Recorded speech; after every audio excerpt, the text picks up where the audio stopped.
அவங்களோட வாழ்க்கை கெட்டு போகிறதுக்கு மெயின் காரணம் என்னென்னா அவங்களோட வாய் தான். இது ஆணாக இருந்தாலும் சரி, பெண்ணாக இருந்தாலும் சரி, அவங்களோட வாய் தான் அவங்களோட இல்லற வாழ்க்கை கெட்டு போகிறதுக்கு மெயின் காரணம். அப்புறம் இன்னைக்கு பல குடும்பங்க பிரியுது அப்படிங்கிறாங்க இல்லையா? நம்ம சங்க இலக்கியங்கள் இதெல்லாம் கொஞ்சம் உள்ளே போய் பார்த்தாக்கா இன்றைக்கி யாரும் அதை யோசிக்கிறதே இல்லை. தலைவனும் தலைவியும் குறிப்பிட்டு நிறைய விஷயங்களை சொல்லியிருப்பாங்க. தலைவனும் தலைவியும் ஊழலில் இருக்கும்போது அப்போது ஏன்னா அவங்களோட அந்த கசப்பு மாற அதுக்கு ஒரு வழிமுறை சொல்லியிருப்பாங்க. அதே விஷயந்தான் இங்கே. என்னென்னா தலைவனும் தலைவியும் இப்போ என்னென்னா நம்ம சங்க காலத்தில் நம்ம என்ன சொல்லுவாங்க அப்படின்னாக்கா, தலைவனும் தலைவனும் யார்?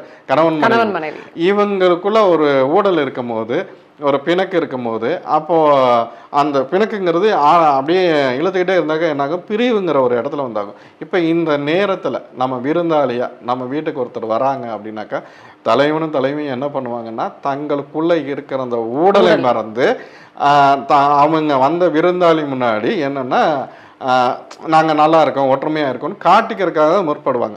இப்போ இந்த இதில் இவங்க போனதுக்கப்புறம் இந்த மனக்கசப்பெல்லாம் மறந்துடும். இவங்க 2 தலைவனும் தலைவியும் ஒன்றா இருப்பாங்க.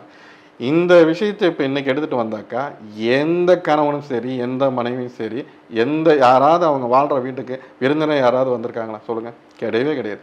கல்யாணம் முடிஞ்ச கையோட எல்லா உறவையும் கட் பண்ணிடுறது எதுவுமே கிடையாது.